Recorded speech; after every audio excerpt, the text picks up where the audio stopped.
Moi, en fait, mon rêve, là, c'est qu'un jour, les médecins puissent prescrire des danses traditionnelles.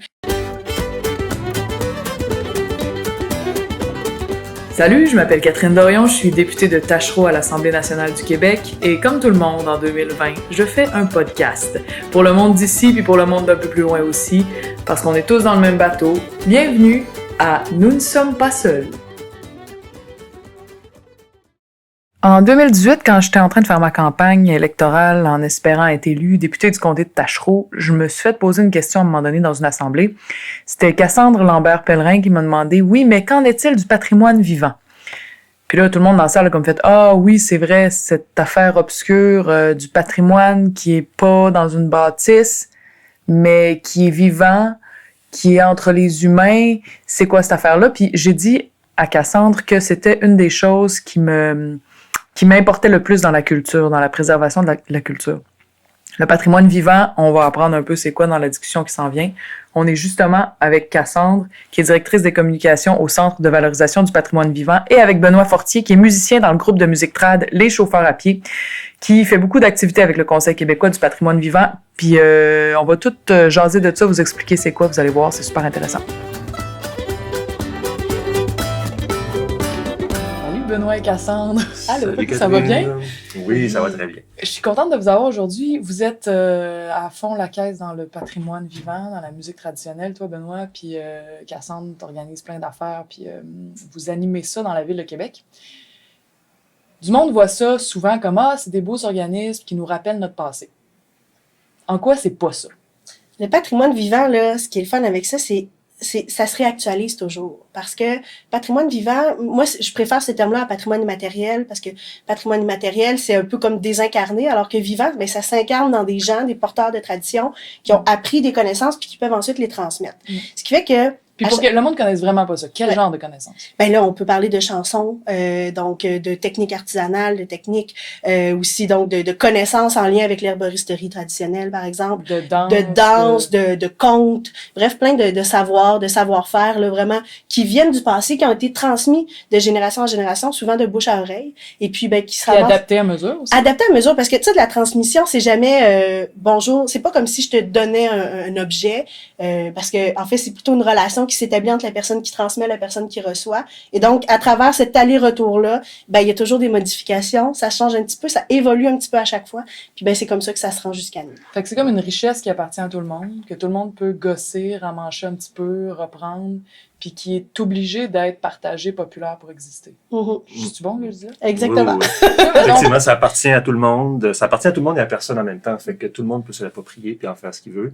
Ben, la musique, c'est en plein ça. Mais on peut faire aussi référence au métier d'art. En quelque part, on a tendance à l'oublier qu'un gilet, ça a été déjà fait à la main. Puis, que du monde savait faire ça. Oui, exactement. C'est qu'on l'a complètement ça. oublié, ça. En fait, on l'imagine. Tricoter, même il y a plus grand monde qui sait tricoter. Ah, de plus en plus. Il y a vraiment un renouveau. Moi, je le vois, mettons, dans les 10 dernières années, là, les jeunes qui se réapproprient tellement de techniques. Le tricot, c'est fou. Les gens en font vraiment beaucoup. Je pense qu'il y a une idée de concret, de quelque chose que je touche, puis que je vois l'évolution de ça, là. Dans le tricot, là, ça fonctionne beaucoup. Puis, Puis ça vient peut-être de là, excuse-moi, ça vient peut-être de là, le fait, l'idée qu'on a l'impression que c'est quelque chose du passé, en quelque part, parce que finalement, quand on parle des métiers d'art, par exemple, on les fait plus, nos vêtements, on les fait plus, mais en même temps, en tout cas, en ce qui concerne la musique, ben ça, on pourrait argumenter là-dessus, c'est vraiment à cause que c'est quelque chose du passé, mais au niveau de la musique, en tout cas, c'est complètement actuel, parce que c'est un type de musique qui est encore joué, qui est apprécié, puis ça a une fonction sociale, cette musique-là, aujourd'hui. Puis même on dit, tu sais, c'est parce qu'on voit ça comme une chose du passé parce qu'on fabrique plus nos vêtements. Ouais. Puis comme tu dis, Cassandre, oui, il y a des buzz, puis il y a du monde, puis ça peut repogner, là, tu sais. Mais c'est un peu pareil. Des fois, je regarde comment on consomme notre art. Puis on va écouter des séries, on va écouter de la musique, on va aimer aller voir un spectacle.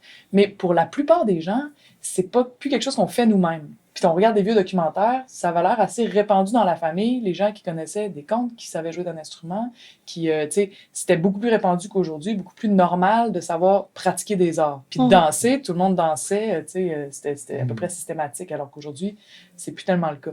Puis moi, j'aimerais ça, t'entendre, Benoît, sur, tu sais, c'est quoi la différence d'expérience entre aller écouter un show de musique ou regarder un show de danse, puis un jam de musique traditionnelle ou une soirée de danse trad?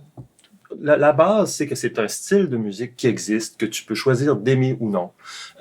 Et puis, si tu t'adonnes à aimer ça, n'importe qui peut prendre un instrument, puis apprendre ces airs-là, qui sont des airs répétitifs, qui sont faits littéralement designés pour la tradition orale, pour que ça soit appris, qu'on l'entende souvent, qu'on puisse plus ou moins répéter par nous-mêmes. T'as pas besoin d'être un virtuose pour jouer ça, là. Exactement, c'est un rapport à la beauté qui est complètement différent, puis c'est-à-dire qu'on peut... Tout le monde est autorisé à prendre son instrument, à apprendre lentement, développer son propre son. Puis là, encore une fois, on pourrait dire que c'est pareil dans tous les types d'art. Tout le monde, il y a beaucoup de types de beauté qui est toléré dans tous les arts. Mais ça, c'est vraiment une démarche qui est un peu différente, je trouve. Vraiment, on peut s'approprier cette musique-là, en faire ce qu'on veut. Puis, en fait, aussi... C'est comme s'il y avait moins de barrières à l'entrée, finalement. Je pense pas mal que oui. tout le monde, venez jouer, venez danser. Ben, en fait, les arts traditionnels, en général, c'est comme fait pour que les gens puissent participer facilement. Une chanson à répondre, t'as pas besoin de la connaître pour pouvoir participer, t'as juste à écouter puis répondre aux paroles. Les danses traditionnelles, quand on a un calleur, donc on a dans une veillée, on a un calleur qui est là, le meneur de danse, qui d'abord explique la danse, puis ensuite, ben, il redit tous les mouvements à mesure. Pas besoin de connaître, de savoir les pas de base, il suffit d'écouter puis d'exécuter. Il y a beaucoup de mimétisme aussi, c'est ça, on danse 8 personnes ensemble, donc on va voir comment les autres font. Ah oui, c'est ça, chacun notre tour, chacun des coups. Il y a même un petit quelque chose d'un peu, c'est comme un jeu de société, genre, je trouve que la danse traditionnelle, j'étais allée à une des soirées du Parc Mézeray, là, puis tu sais, je me souviens, là, c'est ça, t'es en groupe, là, puis là, ils t'expliquent tout quoi faire, puis là, quand la musique part, tu sais, faut que tu fasses le truc, là, faut que tu l'exécutes, puis si tu réussis, t'es tellement fier, puis si tu fourres, tu ris des autres. J'ai tellement ri du fond du ventre cette soirée-là, là, tu sais, je me rappelle que c'était pas un rire, c'était pas drôle, c'était juste du vrai plaisir, là, tu sais, que t'essayes que ça marche, tu joues, tu sais, c'est vraiment, c'est comme mélanger, c'est une forme d'art, mais en même temps, je me sentais pas dans une expression artistique qui est essentielle, je me sentais bien plus dans un jeu avec d'autres humains. Tout à fait. Qui une autre façon de s'exprimer ensemble que jaser autour d'une bière. Puis en plus, c'est super bon pour le corps, tu sais, j'étais comme je suais, je riais, tu sais, c'est des fois je me dis, si on est tellement anxieux puis tellement tu sais, tellement de monde qui font d'anxiété, qui souffrent de stress et d'autres problèmes de santé mentale et physique aussi. Peut-être que, tu sais, des choses comme ça, si on se mettait tous à faire ça comme à une autre époque où c'était hebdomadaire, là, tu sais, peut-être qu'on filerait tout un peu mieux. Moi, en fait, mon rêve, là, c'est qu'un jour, les médecins puissent prescrire des danses traditionnelles. Déjà, il y en a qui commencent à dire... Moi, c'est mon rêve. Moi, en fait, on le voit de plus en plus. Moi, je suis dans un cercle de fermières aussi, donc je tisse, je tricote et bon, tout ça. Mais, tu sais, de plus en plus, il y a des médecins qui disent à des personnes, des femmes qui sont isolées, qui disent, allez dans un groupe, allez dans les fermières, vous allez rencontrer des gens, vous allez partager des connaissances, vous allez faire quelque chose, vous allez apprendre des choses. Ça, il y en a qui le font déjà, on le voit, là. Donc, des nouvelles membres qui arrivent qui disent, ah, là, je me sentais seule. Donc, on m'a conseillé de venir ici pour améliorer ma santé mentale et tout. Mais là, moi, quand est-ce qu'on va prescrire des veillées de danse? Parce que une veillée de danse, là... Une bonne idée. Prescrire d'aller dans les salles de banquet, c'est oui, puis tu sais, une veillée de danse, là, c'est que tu rencontres des gens, mais tu sais, tu les touches, là. Ouais, tu sais, parce que t'es contact, tu vis quelque chose avec des gens que tu connais pas nécessairement, parce que oui, peut-être tu connais un peu la personne avec qui tu danses dans ton couple, mais tous les couples vont venir se rencontrer à un moment ou à un autre dans la veillée. Donc, c'est vraiment une rencontre réelle. Tu touches les gens, tu vis un espèce de moment un peu de grâce hors du temps où, ben, tu danses sur de la musique avec des musiciens qui jouent à fond, avec un calleur qui t'amène, qui t'accompagne. Le calleur, c'est un artiste, c'est quelque chose, ouais. C'est tout un art. Oui, oui. Puis il y a différents styles. Les calleurs ont tout un style différent un peu, ont toute leur façon d'aborder ça. Fait que, c'est un instrument de musique, en fait. Évidemment, il y a une fonction de dire quoi faire, mais littéralement, un bon calleur va faire partie de la musique, finalement. En plus, dans la danse traditionnelle québécoise, il y a pas de rôle masculin, féminin, tant que ça. Les deux rôles sont égaux. Contrairement à d'autres danses. On agit tout le monde. C'est ça. J'ai comme eu cette chose-là qui m'est venue en tête. C'est vrai, c'est beau. Puis, tu sais, les calleurs, on le voit aussi. Moi, je le vois aller, parce que bon, ça fait quelques années que c'est moi qui organise les veillées à Québec, mais avant, j'y participais comme danseuse enthousiaste. Ouais. Puis, c'est sûr qu'on le voit aussi des fois dans la façon de caller. Oui, tu sais, il y a l'homme, il y a la femme, mais de plus en plus, ben, souvent, il va y avoir deux femmes ensemble, ensemble qui vont danser, ou 2 hommes ensemble qui vont danser, on le voit aussi. Mais de plus en plus, il va y avoir le conducteur puis le passager plutôt. Donc, on va pas nécessairement nommer hommes et femmes, on va venir utiliser autre chose. On le voit beaucoup quand on fait des ateliers avec les enfants dans des écoles. Des fois, à un certain âge, les enfants ont pas vraiment envie de se mettre un gars et une fille pour danser, donc ils vont se mettre entre amis, 2 gars ensemble, 2 filles ensemble. Donc, à ce moment-là, on change un peu le vocabulaire qu'on est habitué de faire, puis le conducteur, le passager, puis ça fonctionne très bien. Donc, c'est ça, c'est là qu'on voit que la tradition, ça évolue avec le temps, ça s'incarne dans un quotidien, dans un maintenant, puis simplement. Genre, j'allais dire, dans un certain milieu, même en Nouvelle-Angleterre, il y a vraiment, c'est littéralement encouragé. Il y a avoir des soirées, tout le monde en robe. Les hommes vont prendre les rôles de femmes beaucoup plus tranquillement ici, on commence à le voir. Mais vraiment, il y a un certain milieu folk. Tu sais, on connaît. La musique traditionnelle s'inscrit beaucoup dans la culture, pas s'inscrit dedans, mais fait partie un peu de cette culture, mentalité folk, très revendicatrice. Et vraiment, en Nouvelle-Angleterre, on le voit vraiment beaucoup, ça, au niveau, par exemple, au niveau de l'égalité entre les genres. Et puis, ici, ça va évoluer au rythme que ça évoluera, là, mais tranquillement, pas vite aussi. On voit à chaque fois que je parle à du monde qui sont dans les arts traditionnels, dans les pratiques traditionnelles ou bien dans le patrimoine vivant en général, c'est du monde impliqué qui sont en général très enthousiastes et positifs, puis qui sont comme, c'est beau, c'est vivant, ça existe. Puis moi, je suis un peu plus négative. Quand je regarde ça, je pense pas qu'il y a de vérité, mais moi, je suis à l'extérieur, j'ai moins le temps. Je voudrais que mes enfants, toutes les semaines, voient des gens danser parmi les gens qui aiment, tu sais, voient leurs oncles, leurs cousins jouer de la musique, tisser, tricoter, tu sais. Tout ça est à peu près disparu de la vie quotidienne pour la majorité des gens. Je sais que pour ceux qui s'occupent de patrimoine vivant, c'est au contraire, c'est super vivant puis tout ça. Puis je veux vraiment pas diminuer ça, mais je regarde l'état des lieux, tu sais, puis je me dis, quand je fais, mettons, des entrevues avec des Autochtones puis qui me parlent de la perte du patrimoine immatériel puis qui disent, tu sais, nos savoir-faire ancestraux sont en train de se perdre, fabriquer des collets, savoir connaître un conte par cœur, la langue, tout ça, tu sais, ils sentent une coupure parce que la culture a été changée trop rapidement. À cause de la politique, là, à cause des courants, de la colonisation, de l'économie, tout vouloir prendre des territoires, tout ça. Ça a comme shaké des peuples à tel point que, puis avec les pensionnats, évidemment, ça n'a pas aidé, qu'il y a eu des grosses coupures puis que ce savoir-faire-là a été comme empêché de se transmettre. Ce qui est beau dans le patrimoine matériel, puis dans le patrimoine vivant, puis dans tout ce dont on parle, c'est ce que vous venez juste de dire, c'est toute la continuité, tu sais, c'est que c'est quelque chose qui ressemble au peuple qui le porte dans la modernité, mais il n'y a pas de coupure. Ça vient on sait même plus quand, tu sais, c'est un héritage qui nous a été fabriqué, je dis souvent comme gossé à la mitaine à travers les âges, là, tu sais, c'est une œuvre d'art qui appartient juste à nous autres, qu'on peut perdre si on devient trop minoritaire à les pratiquer, puis il y a des formes d'art ou de savoir-faire qui disparaissent. Il y en a d'autres qui grandissent, puis tout ça. Puis là, je me dis, peut-être qu'on va souffrir un peu, de façon moins radicale, mais un peu à l'image de ce que les Autochtones ont vécu. Puis eux aussi sont en train de se relever puis de revaloriser toutes sortes de choses. Mais peut-être que les courants politiques, les courants économiques qui en ce moment frappent toutes les sociétés occidentales, dont nous, ont en l'espace d'un demi-siècle arrêté radicalement beaucoup de pratiques. On peut entendre nos grands-parents nous parler des parties de leur enfance. Ça ressemble pas aux parties de famille de la plupart des familles québécoises aujourd'hui. C'est pas comparable. Fait que, il y a pour moi, genre, quand je rentre dans le monde du patrimoine vivant, c'est full positif puis c'est fort. Mais comment on ferait pour que ça devienne, tu sais, pour conscientiser, genre, tout le monde au fait que sans ça, il y a une partie de toi comme humain qui vit pas, qui s'exprime pas, qui partage pas, qui s'isole puis qui perd des façons d'échanger avec d'autres êtres humains, tu sais, puis que c'est toute cette richesse-là qui fait qu'on est heureux dans la vie, là, veut pas, tu sais. Comprenez-vous un peu ce que je raconte? Il y a plusieurs dimensions là, à ça. Hein. Si on recule un peu en arrière, dans le fond, qu'est-ce qui s'est passé qui fait que la musique traditionnelle, les métiers d'art, là, il y a toute une industrialisation, etc., qui a causé la disparition de plein de savoir-faire. Le fait qu'on les fait faire maintenant en Inde et ailleurs comme ça? Ou en tout cas, le fait que ce soit fait par des machines, en tout cas, peu importe où est-ce que c'est fait.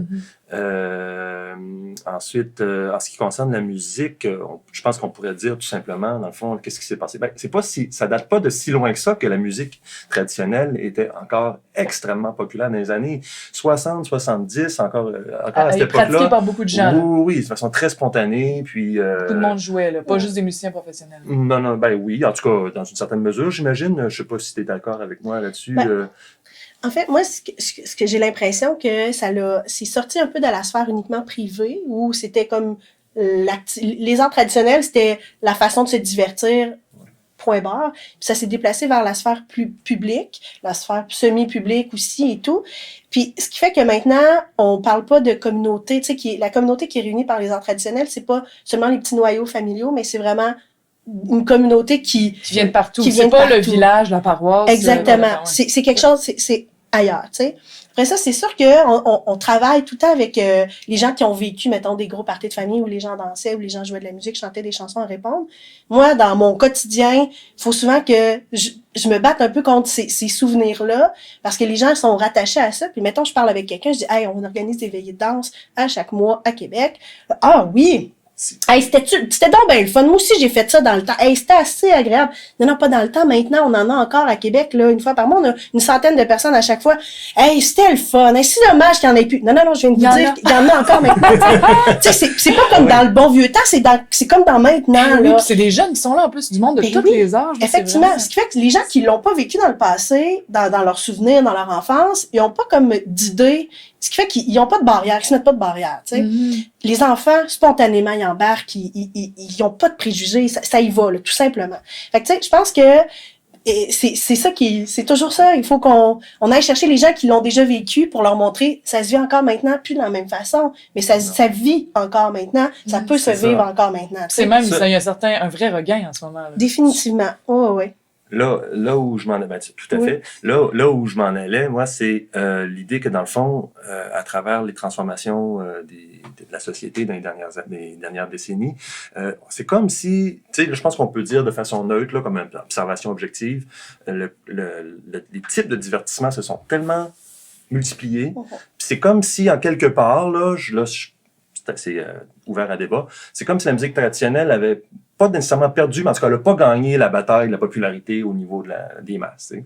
Fait qu'il y a tellement de types de divertissement, tout le monde peut faire tellement de choses, puis c'est correct. Puis dans le fond, la poursuite de ça repose sur le dynamisme des acteurs qui aujourd'hui se font ce type de... Mais moi, je te soumets que ça... Ouais. Ah, t'as pas fini, excuse. Ben non, mais comme par exemple des gens comme Cassandre, les événements, la communauté, il y a les lieux de pratique ont changé, comme tu disais, c'est devenu plus global. Avant, c'était le musicien. La famille, exactement, les gens, le musicien servait littéralement à entertainer sa famille. C'était vraiment à petite échelle, c'était retour au local puissance 1000. Oui, puis là, ça se passe à travers les festivals, les communautés, c'est beaucoup plus international, dans le sens que maintenant on a accès à la musique traditionnelle d'à peu près tous les pays, les musiciens qui décident d'apprendre, l'échange qui se produit quand un musicien traditionnel québécois, puis je sais pas moi, un musicien, que ce soit irlandais ou scandinave, se rencontrent, ces deux gens-là ont la même passion pour la musique de leur pays, puis ils partagent quelque chose de super trippant. En tout cas, ça se joue à une autre échelle. Par rapport à... Il y a ça, mais il y a aussi le fait que je suis allée quelquefois aussi écouter les jams. Moi, je joue pas, mais je suis allée écouter les jams au Néligan ça fait que c'est, pour ceux qui savent pas, c'est dans un bar, il y a une espèce de grande table, puis tout autour de la table, puis debout en arrière du monde assis, il y a du monde avec des instruments de musique qui jamment ensemble, puis qui font de la musique traditionnelle ensemble. À écouter, tu sais, moi, je jouais même pas, là, puis j'imagine si je jouais, ça aurait été encore plus intense que j'ai ressenti, mais juste à écouter, de voir du monde en rond, se regarder les uns les autres, se repartir d'un regard, puis des gens en train de se déjeuner, de s'essayer un peu, de voir du monde faire pas un spectacle. C'est comme autre chose qu'un spectacle. Puis moi, je trouvais ça touchant. Tu sais, j'étais comme, il est en train de se produire quelque chose qui ressemble quasiment plus à une communion qu'à un show artistique tu sais, regardez comme notre musique est bonne. C'est pas ça, tu sais, c'était comme vraiment une communion. Puis c'est ce genre de moment-là, moi, me manque. Tu sais, je suis sûre que c'est quelque chose qui... Bon, avec la religion qui est partie, on peut critiquer toute la religion puis dire que ça avait pas d'allure, mais les lieux de communion, les formes de communion, où là, on n'est pas en train d'être performant, de démontrer notre talent ou notre efficacité, ni d'être en représentation, tu sais. C'est comme si ces moments-là avaient Étaient relégués à quelque chose de plutôt secondaire, alors qu'ils ont toujours été comme un peu la colonne vertébrale des communautés. Puis je trouve ça magnifique de voir que, par exemple, au Néligan ou dans les soirées de danse ou à d'autres moments de partage comme ça, c'est quelque chose qui se fait ensemble. Ben, c'est sûr que de participer à ce genre de choses-là, c'est merveilleux. Tu sais, je pense que moi, quand je suis arrivée à Québec, je jouais du violon, je faisais de la musique traditionnelle, je connaissais une autre personne au Québec et c'est tout. Puis, ben, on arrive au jam parce qu'on avait entendu parler qu'il y avait un jam. C'était le Néligan était sur Saint-Jean dans ce temps-là, donc dans un autre lieu. Puis enfin, on est arrivé, on a laissé nos violons dans l'auto parce que trop gêné. On va aller voir ça a l'air de quoi. On s'approche, on s'approche du rond des musiciens, puis rapidement, tu sais, c'est pas mal tout par le même monde qui sont là. Donc Benoît était sûrement là cette première soirée-là d'ailleurs. Mais donc les gens disent vous êtes nouveau, est-ce que c'est la première fois que vous venez? Oui. Est-ce que vous jouez de la musique? Ben oui. Vous avez pas vos instruments? Ben c'est dans l'auto. Là, allez les chercher. OK, on va les chercher, on remonte. Il avait ouvert le cercle, il avait mis 2 chaises pour qu'on puisse s'impliquer, tu sais. Fait que là, t'es là, coudonc, ça va bien. Puis, tu sais, en même temps, c'est pas tous les jams de musique qui sont comme ça. À Montréal, on est déjà allé aussi pour le plaisir à aller voir, puis c'est une autre ambiance complètement. On arrive, personne nous parle trop, puis finalement, ils décident de prendre une pause. Vous pouvez jouer vos tunes. C'est une autre chose, hein. Okay. Mais nous, on est arrivé à Québec dans un milieu où que ils nous ont tout simplement ouvert la porte de la communauté musicale, puis c'était parti comme ça. Puis, fait que tu sais, je pense que ce qui est le fun dans la pratique, quand on parle vraiment d'une pratique qui est sociale au final, de jouer de la musique, pas pour faire de la scène, mais juste pour s'échanger des pièces, en apprendre d'autres, puis vivre ce moment-là ensemble, ben c'est vraiment la rencontre qui est permise de cette façon-là. Puis il y a des habitués aussi qui viennent tout le temps, mais qui jouent jamais, qui jouent peut-être pas de musique, mais qui font finalement partie de l'ambiance de cette activité-là, parce que ils sont toujours là pour jaser un peu, on finit par les connaître parce qu'ils sont toujours pour assister à ça, pour vivre à ce moment-là. Jouer tel. Parce que, tu sais, c'est ça. Fait que je pense que la notion de pratique, au-delà de juste la diffusion, ou la médiation, ou la production d'événements, quand avoir des occasions qui sont en dehors d'un cadre très, très précis, juste pour le plaisir, là, ça... Ouais, c'est merveilleux. Parce qu'il y a beaucoup de programmes du gouvernement qui servent à financer les arts, puis j'en ai bien profité comme artiste. J'imagine que toi aussi, Benoît, t'as fait quelques demandes de subventions dans ta vie. Oui. Tu sais, puis c'est orienté production, diffusion. C'est comme ça, là. Ou tu t'en vas à un festival, tu fais une tournée, puis il y a pas de programme pour ça, pour ce dont on vient de parler. Tu sais, il y a quelques moyens d'aller chercher, soit à travers d'autres, tu sais, mais à travers le ministère de la Culture, à moins que je me trompe. En ministère de la Culture, moi, je connais plus le Conseil des arts et des lettres du Québec. Le CALC. Moi, je suis en tant que musicien, c'est au programme auquel j'ai accès, mais toi, en tant que responsable d'un organisme, tu probablement plus à... C'est bien complexe, tout ça. C'est sûr que le patrimoine vivant, ça rentre dans aucune case. C'est ça, c'est certain. Entre autres, les veillées de danse, par exemple, où on a des musiciens professionnels qui sont pas sur une scène, qui jouent de la musique avec un choreur qui lui aussi... Donc, il ne faut pas nécessairement faire ça uniquement comme activité professionnelle, mais ça fait partie, qui va être là avec un public qui est actif, mais ça rentre dans aucune case au CALC, par exemple. Au ministère de la Culture, jusqu'à tout récemment, la notion d'investir, de trouver des programmes pour les veillées de danse, c'était pas possible. Mais avec la loi sur le patrimoine culturel, qui a été donc revue là au courant des 10 dernières années, qui à ce moment-là a ouvert la notion. Avant c'était la loi sur les biens culturels. Okay. Donc avec la modification de la loi, on a reconnu officiellement le patrimoine immatériel, donc comme faisant partie des éléments là, qui pouvaient être reconnus. Donc est-ce que ça vient avec une possibilité d'aller chercher des enveloppes au fonctionnement? À ce moment-là, non, pas du tout. Non, et pas d'argent au fonctionnement, ça c'est certain. Après ça, il y avait une ouverture pour des projets, donc ça c'est arrivé. C'est reparti, c'est revenu, ça se déplace un peu. Mais il y a aussi, et là c'est tout dernièrement, une notion d'avoir envie de créer vraiment un cadre de développement pour les arts traditionnels.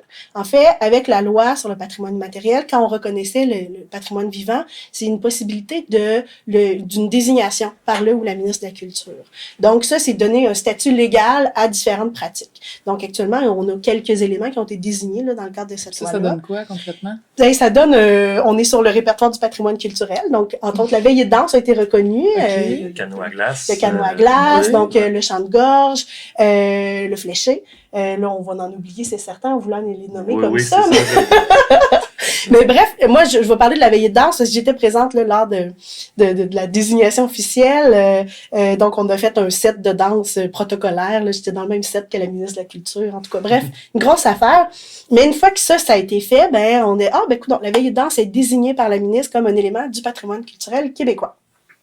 Fin.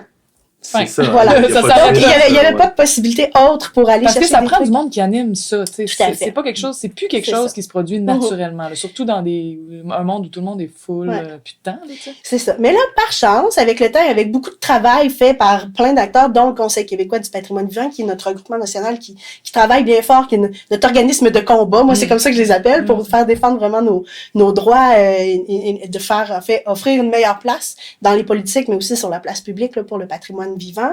Là, cette année, dans le fond, a été annoncé vraiment un investissement de la part du ministère de la Culture pour créer vraiment un plan de développement des veillées de danse. Donc là, tout à coup, ça ouvre tellement de possibilités. Tu sais, moi, donc, c'est sûr, ça fait, mettons, depuis 2008 que je suis impliquée avec le Centre de valorisation du patrimoine vivant. Au départ, j'étais sur le conseil d'administration, puis éventuellement, au moment là, que notre directeur a pris sa retraite, je suis arrivée avec une autre collègue là, pour reprendre la relève. Mais tu sais, moi, pendant toute cette période-là, donc qui est comme 12 ans maintenant, j'ai vu les danses où on avait de moins en moins de gens qui venaient danser, que c'était pas tellement populaire, puis que finalement, là, ça leur a pris depuis 5 ans, là, c'est en feu. Pour refuser du monde. On refuse du monde, on a des files d'attente pour participer aux veillées. Donc, tu sais, on voit vraiment que ça bouge. Ce qui fait que, mais de voir à quel point, OK, là, il y a une volonté d'investir là-dedans pour développer ça, mais ça permet d'abord de consolider les veillées, parce qu'il y a des veillées partout au Québec, là, il y en a de plus en plus, ça pop un peu partout, des trucs réguliers comme les nôtres ou sporadiques où il y en a, mettons, 4 par année. Donc, voir les initiatives, les consolider, mais aussi permettre des idées folles parce que le patrimoine vivant, c'est vraiment comme une matière de base à la création, puis c'est ça qui est le fun. On peut tellement faire de choses, on peut réfléchir à tellement d'idées puis trouver des nouvelles façons d'éclater ces traditions-là pour aller chercher une personne de plus à la fois. On le sait les nouvelles personnes, les nouveaux adeptes des arts traditionnels, on va les chercher un à la fois, on le sait, que ce soit en faisant une vidéo d'une activité, on met ça sur Facebook, puis tout à coup, il y a plein de gens qui découvrent ça. Hey, où est-ce que ça se passe? J'ai envie de participer à ça. Ou à travers une idée folle où on dit, hey, on va aller danser en patin, on va faire un set de danse dans une piscine, tu sais, il y a plein de possibilités d'éclater vraiment toutes les idées, puis c'est ça. C'est ce qui est beau avec le patrimoine vivant, c'est qu'on a des gens qui sont porteurs de ces traditions-là, mais qui n'ont pas peur d'aller un petit peu plus loin, d'aller dans l'innovation, parce que innovation puis tradition, finalement, c'est pas c'est pas du tout en combat, là. C'est ça, c'est une continuité. Moi, j'aime beaucoup ce mot-là, tu sais, c'est une continuité, c'est pas une sauvegarde, une préservation, parce que pour la plupart des gens, c'est développement. Ça a une fonction sociale. Ouais. Moi, c'est comme ça que j'aime le voir. Je vais répéter ce que j'ai dit au tout début. T'aimes la musique, t'aimes cette musique-là, t'as envie de jouer d'un instrument de musique, t'as envie de rencontrer des gens, pogne un instrument, personne ne va te juger, tout le monde va accepter ton rythme d'apprentissage. Si tu t'adonnes à aimer Paul Piché, apprends du Paul Piché à guitare, il n'y a pas de problème là. Mais si tu aimes le répertoire traditionnel, tu vas être accueilli dans une communauté, tu vas découvrir un univers de beauté qui est international. Puis, donc ça, c'est super intéressant cet aspect-là. Puis je voulais juste compléter aussi un dernier truc sur ce que disait Cassandre. Il y a d'autres enjeux, comme par exemple, il y a un enjeu que le Conseil québécois du patrimoine vivant, je pense, défend depuis un certain nombre d'années. C'est l'idée qu'on peut passer au Québec tout notre cursus scolaire, au primaire et au secondaire, là où on a des cours de musique obligatoires, sans jamais avoir entendu parler de la musique traditionnelle québécoise. Puis je dis pas que ça doit être enseigné comme quelque chose de central. Tu sais, dans le fond, ça serait quand même juste cohérent, en quelque part. Surtout que c'est une musique qui s'apprend à l'oreille, qui s'apprend en regardant. Oui, c'est une méthode. ça. Ils sont en train de se dire, les enfants, peut-être qu'il faut qu'ils apprennent de façon plus organique. Il y a toutes sortes de nouvelles méthodes d'apprentissage. Ça serait parfait. Totalement. Ben oui, c'est ça. N'importe qui peut apprendre la musique. La musique, ça appartient à tout le monde. À plus forte raison, la musique traditionnelle. Mais donc, c'est ça. Tout simplement, avoir accès à cette musique-là, je sais pas moi, un cours par année, où on parle, OK, il y a cette musique-là qui existe. Mais surtout qu'elle est relativement facile à apprendre. C'est ça qui, pour l'école, ça serait fun. Ben, c'est ça qui est fou avec la musique traditionnelle. Puis c'est ça avec beaucoup de formes d'art traditionnel. En fait, c'est facile de s'initier à ça, mais après ça, il y a tellement de possibilités pour développer parce que, par exemple, si on dit à quelqu'un qui joue de la musique du violon depuis très, très longtemps, qui a juste fait de la musique classique, on lui dit « Hey, veux-tu jouer de la musique traditionnelle? » Il dit « Ah oui, pas de problème, donne-moi la partition. » Ah ben, il n'y a pas nécessairement de partition. Ouais. OK. Là, déjà, c'est un défi. Après ça, ben c'est correct, ça va vite, c'est pas compliqué. Fait que là, mettons qu'il apprend la mélodie à l'oreille, ou parce qu'il existe beaucoup de partitions aussi en musique traditionnelle. Donc, il lit la partition, on va la jouer rapidement, mais il n'y aura pas du tout le style. Donc, la swing, parce que tout est là, tu sais. Ben, c'est à ça que c'est je dans faisais des référence. Détails, justement. L'univers de beauté à découvrir, ouais. C'est un peu à ça que je faisais référence, finalement. Qu'est-ce que tu trouves beau là-dedans? Ce que je trouve beau là-dedans, ben, de un, c'est l'idée de l'expression. C'est la beauté non normalisée. Tiens, je vais dire ça comme ça. Chaque interprète a son style. Ben, évidemment, il y a des courants, hein, on ne se fera pas de cachette. Il y a des Jean Carignan a influencé plein de monde. Quand on a des artistes préférés, on a envie de leur ressembler, puis c'est normal. Mais il y a vraiment une beauté non standardisée, non normalisée, qui fait du bien, en fait. Puis je pense que je veux pas. Moi, je suis rendu que le chanteur qui a oublié son dentier, puis qui chante une chanson pareille, puis mon Dieu que c'est beau, parce qu'il y a comme... Je te comprends, moi j'ai ému, là. Oui, tu sais, il y a quelque chose là-dedans, moi, que je trouve super riche. Et puis, il y a beaucoup de découvertes à faire par rapport à comment tel peuple fait telle chose. C'est libérateur aussi en tant qu'artiste. Moi, je suis aussi compositeur, fait que je vois vraiment comme un lien vraiment très important. Tranquillement, pas vite, je vais essayer d'inclure ça dans ma pratique. D'ailleurs, trouver une manière d'intégrer cette particularité-là de la beauté, de la manière très personnelle de faire les choses. C'est la beauté du droit d'exister tel qu'on est puis de s'exprimer à partir de qui on est, c'est ça? Je pense que oui. Philosophiquement, ça serait comme un peu ça. C'est comme une philosophie de la diversité, dans le fond, parce qu'on... Beaucoup aussi, tu sais, du monde associe ça, mettons, les arts traditionnels, la musique traditionnelle. Ah, ça, c'est comme du vieux québeux, tu sais. Puis le milieu du... En même temps, quand on vous entend parler, puis tu sais, c'est très genre, c'est pour tout le monde, tous les âges, tout le monde, tu sais, vous allez chercher des nouveaux arrivants, tu sais, c'est tout mélangé dans un tout le monde a le droit d'être là. Oui. Tout le monde est accepté. Il y a comme cette espèce de philosophie de t'as pas besoin d'être quelqu'un qu'on peut mettre en première page d'un magazine puis qui a toutes les qualités, là, tu sais, c'est pas ça, là. C'est même l'inverse, quasiment. Sans parler qu'il y a quelque chose de très participatif, ne serait-ce que dans les chansons à répondre, par exemple. Puis, ben, c'est ça, voilà. Ça inclut, ça... Fait que c'est la beauté d'être tous différents, tout le monde ensemble. Oui, c'est ça, d'une certaine manière, oui. On dit ça souvent, mon ami Sol Zanetti, puis moi, on dit, on essaie de...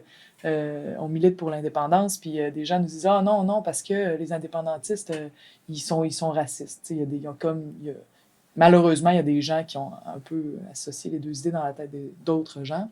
Puis nous autres, on dit « Non, la vision qu'on amène, c'est une vision où, oui, la culture est super importante, mais pour nous, parce que c'est ça qui met un peuple ensemble, c'est ça qui fait un peuple, mais pour nous, un peuple, c'est pas du monde tout pareil, c'est du monde tous ensemble. » Puis la différence est vraiment importante. T'sais. Être ensemble, c'est plus grave si t'es pas pareil. T'es ensemble, c'est pas grave. Okay. C'est même plus intéressant. C'est même plus beau. C'est ça. Tu deviens comme c'est ça, un vrai peuple, c'est tout différent. Puis tantôt, je disais que finalement, le patrimoine vivant, ça rentre comme pas dans les cases des subventionnaires et tout ça.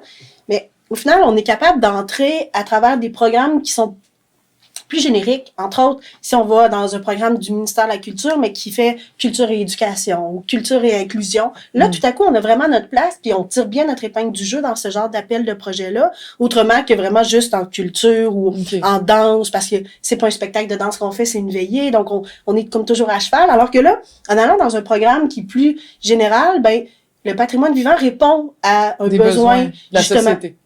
Donc, la fonction sociale du patrimoine vivant répond vraiment à un besoin. Donc, on va dans les écoles, grâce à des programmes comme ça, on va créer d'autres activités qui vont permettre de mettre du monde ensemble. Fait qu'au final, le patrimoine vivant, ça répond vraiment à un besoin social. Puis, ben, c'est là que ça prend tout son charme, toute la beauté qu'on peut y trouver. Là.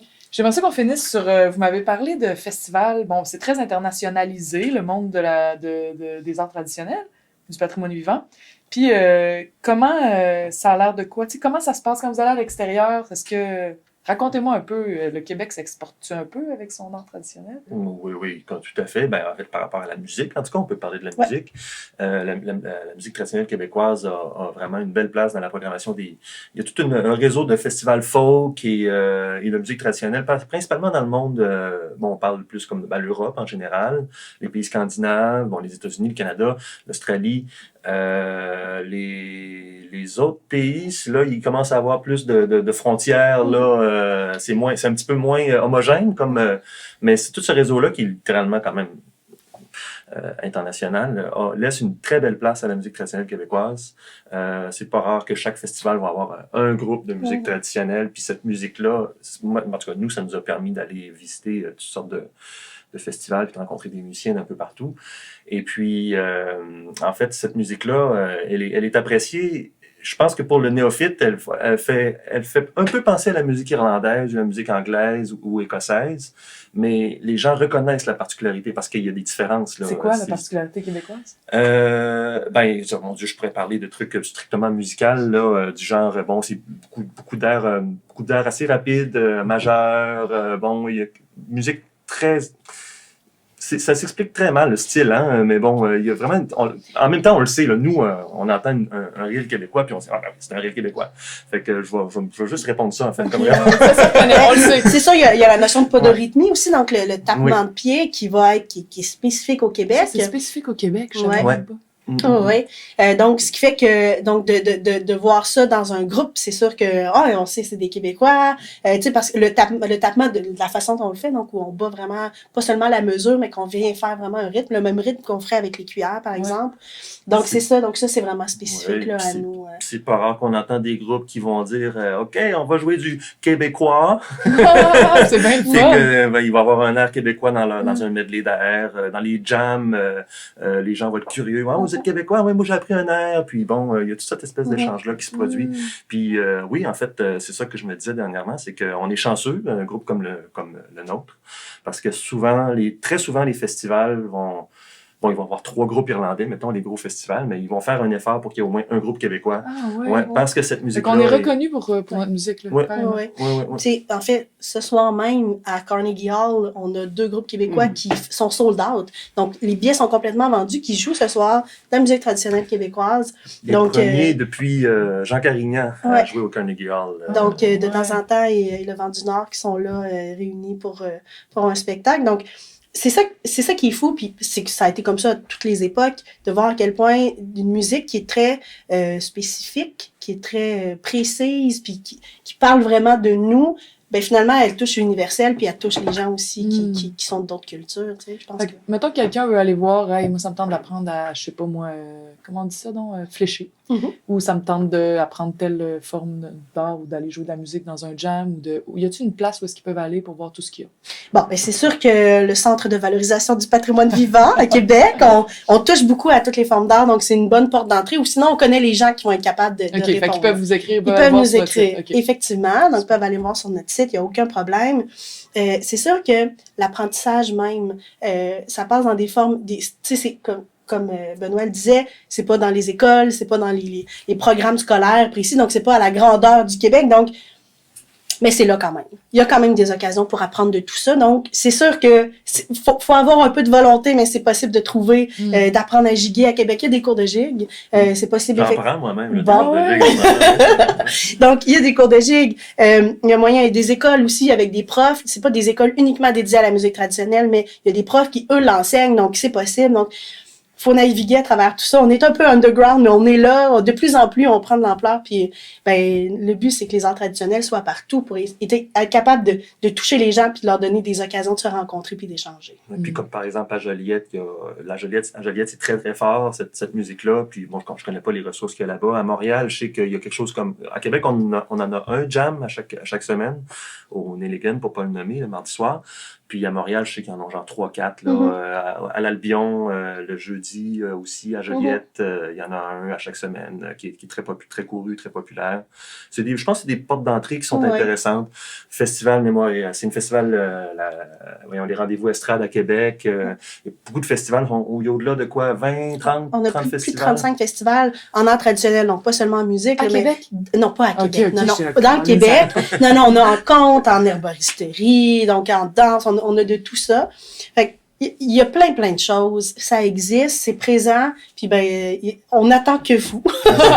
C'est des belles portes d'entrée. C'est un bel univers à découvrir pour quiconque est intéressé. Oui. Tu sais, des fois, nous autres, on reçoit des courriels de gens qui disent « Hey, je viens d'arriver à Québec, j'ai vu que vous aviez un spectacle en fin de semaine, ça fonctionne comment? » Moi, quand j'ai des contacts comme ça, je me dis « Mais mon Dieu, c'est une occasion en or, il y a quelqu'un qui a fait la démarche pour se rendre à nous. » Moi, je prends le temps d'écrire longuement tous les détails. Vous viendrez un peu d'avance, on va pouvoir jaser. Qu'est-ce qui vous intéresse plus? Moi, tu leur refais la passe qu'ils t'ont faite quand t'es arrivé à Québec. Exactement, parce que je me dis, j'ai eu cette chance-là d'entrer dans un milieu puis de me faire happer, tu sais, puis finalement, j'ai jamais manqué d'amis ou d'activités. D'ailleurs, moi, maintenant, je m'auto-suffis en activité. J'en organise tellement.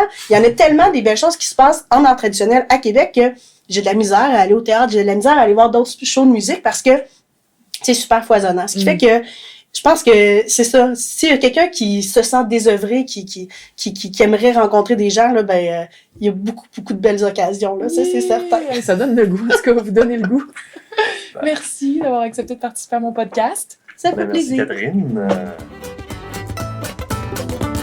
Je le dirai à votre papa, je le dirai à votre papa. Je le dirai à votre papa, je le dirai à votre papa. Ça lui rappellera son jeune temps, ramener les marteaux de dos. Avec un petit fort, nous irons danser de l'autre bord de la rivière, nous irons danser de l'autre bord. Je sais pas si ça vous fait la même affaire qu'à moi, mais de parler de patrimoine vivant en pleine pandémie, d'entendre parler de ça, il y a quelque chose d'un peu triste. Et je pense qu'on peut faire un vœu pour après cette pandémie-là. On est déjà un peu tous en train de le faire au fond de nous, mais on devrait faire le vœu de pas retourner aussi vite devant nos écrans, puis notre musique enregistrée, puis nos films, quand la pandémie va être finie. On pourrait essayer de se dire, OK, mon divertissement, si on peut appeler ça de même, de ce mot pas super beau, mais en tout cas, mon divertissement, pourquoi j'irais pas le chercher avec d'autres humains? Pourquoi j'irais pas bâtir une banque d'inside commun qui vont devenir notre culture, que ce soit celle de notre quartier, de notre voisinage, de notre ville, etc. Fait que, voyons-nous donc, faisons donc des choses ensemble. Puis quand on sera écœuré de juste prendre des bières ensemble, ben mettons-nous donc à danser, mettons-nous donc à jouer au hockey, mettons-nous donc à faire des affaires, à développer un monde qui nous appartient, puis dans lequel on est bien, puis qu'on crée, puis qu'on co-crée, puis qu'on gosse à mesure que le temps avance. Nous irons danser l'autre bord de la rivière, nous irons danser l'autre bord.